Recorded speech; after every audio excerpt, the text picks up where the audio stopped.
Bwana Yesu asifiwe. Amen. Bwana Yesu asifiwe. Amen. Kipekee napenda kuwashukuru kwa kuja kutufariji na kututia moyo.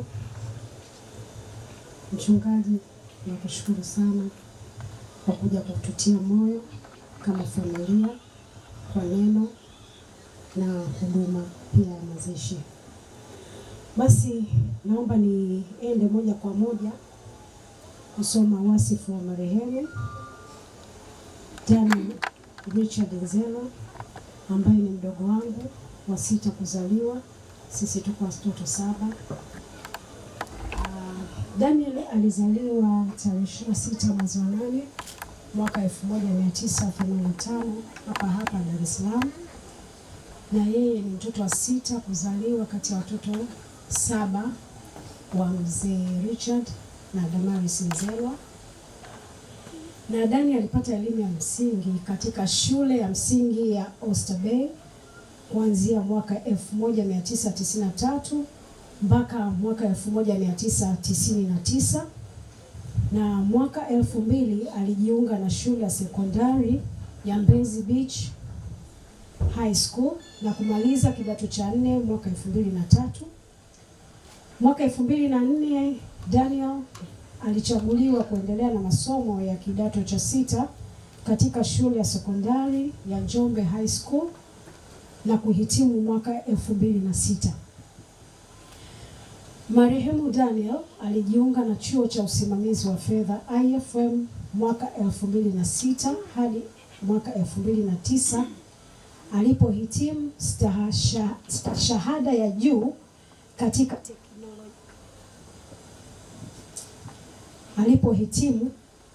stashahada ya juu katika teknolojia ya habari na mawasiliano, yani TEHAMA. Ndoa na familia. Marehemu Daniel alifunga ndoa na Bi Elizabeth Masamwene mwaka 2018 na wamejaliwa kupata watoto wawili ambao ni Abigail pamoja na Adriel. Kazi na ajira.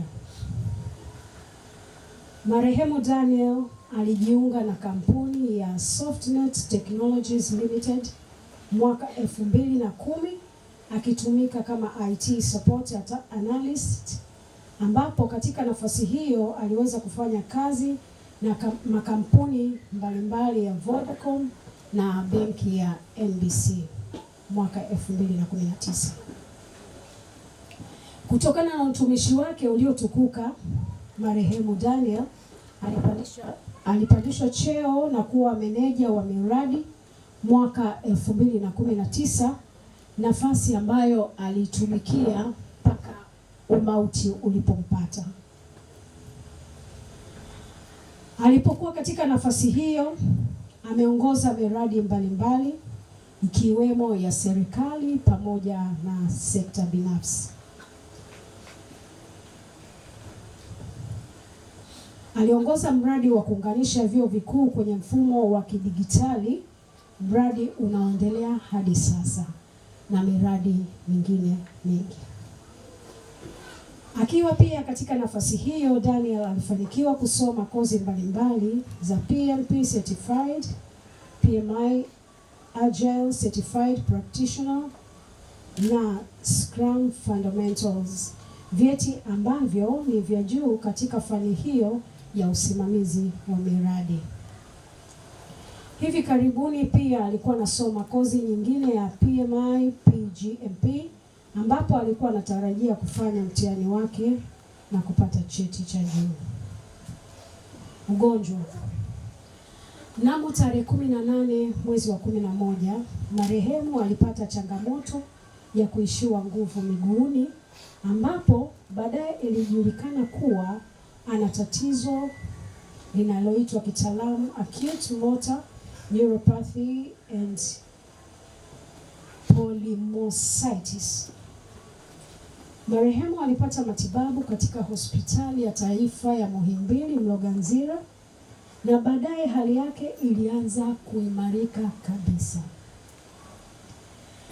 Tarehe 11 mwezi wa 12 asubuhi hali yake ilibadilika ghafla na kupata tatizo la kushindwa kupumua, hali iliyopelekea kupoteza uhai. Shukrani. Tunapenda kushukuru sana uongozi wa Softnet Technologies, ofisi ambapo amekuwa akifanya kazi Daniel, kwa ushirikiano mkubwa mlioonyesha katika kipindi chote cha kumuuguza. Vile vile tunashukuru sana madaktari, wauguzi wote na wauguzi wote wa Hospitali ya Taifa ya Muhimbili Mloganzila kwa kupambania uhai wa Daniel. Kimaalum pia tunapenda kumshukuru sana mke wake Elizabeth, mke wa marehemu, ambaye wakati wote alikuwepo kupambania uhai wa mume wake. Kweli haikuwa jambo rahisi sana, lakini Mungu alimtia nguvu. Elizabeth, Mungu akubariki sana.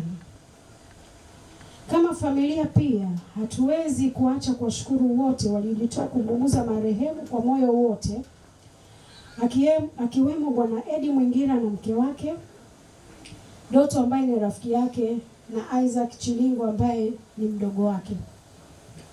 Kipekee Mungu awabariki sana.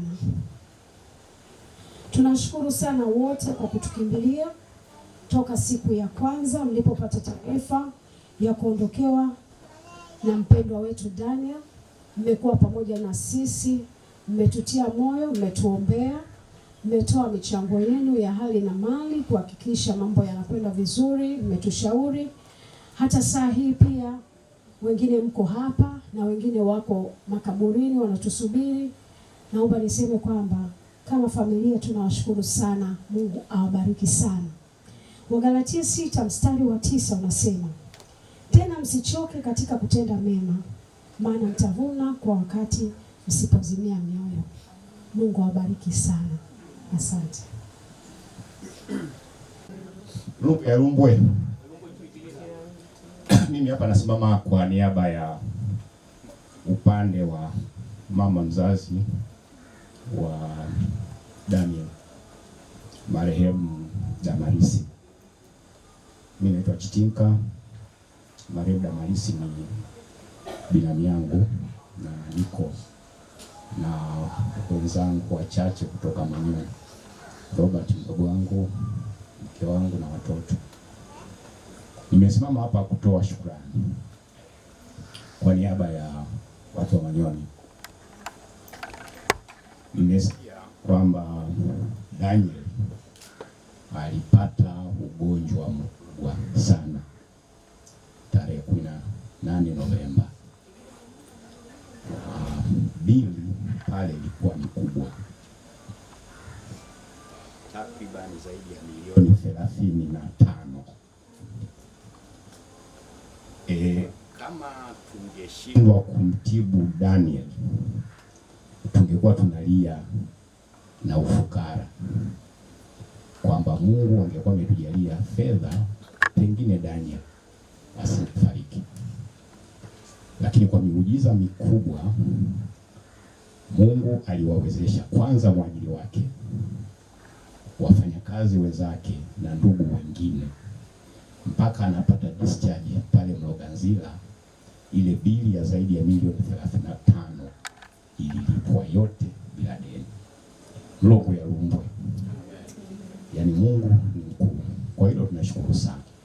Kwa hiyo funzo tunalolipata kutokana na maisha ya Daniel ni kwamba utajiri sio mali. Utajiri ni mahusiano na watu ulio nao karibu nawe. Daniel asingekuwa mtumishi mwadilifu, mtumishi mwenye bidii, mwajiri wake asingejitolea kutoa kiasi hicho cha pesa kuhakikisha Daniel amepona. Kwa hiyo tunawashukuru sana. Na baada ya hapo, kama mwakilishi wa mwajiri alivyosema, bado wameendelea kutubeba kwa gharama nyingi na kubwa ya kumaliza. Kwa hiyo tunasema hatuna cha kuwalipa, ila Mungu mwenyewe kwa busara yake atakuwalipa kwa kadri mnavyo kustahili. Kwa hiyo shemeji yangu Mzerwa na watoto,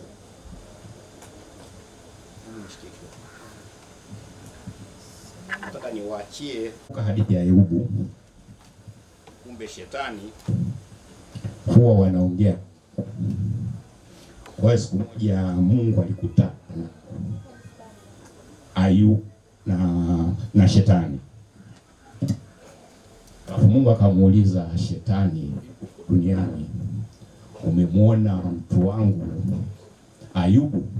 Akasema nimemwona bwana.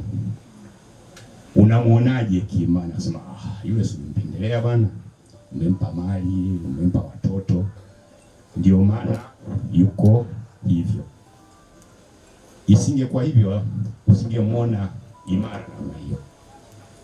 Basi Mungu akamruhusu amjaribu Ayubu, na it's a very popular story, mateso na majaribu ambayo Ayubu aliyapata, lakini hatimaye Ayubu aliweza kusurvive.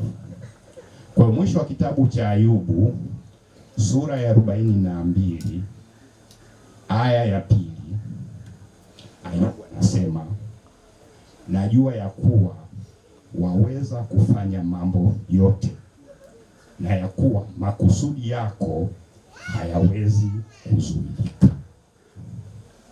Kwa hiyo Mungu kwa hekima yake tunajua angeweza kufanya yote, pamoja na kuiwezesha familia kuraise bili ya zaidi ya milioni 35 ili Danieli apone.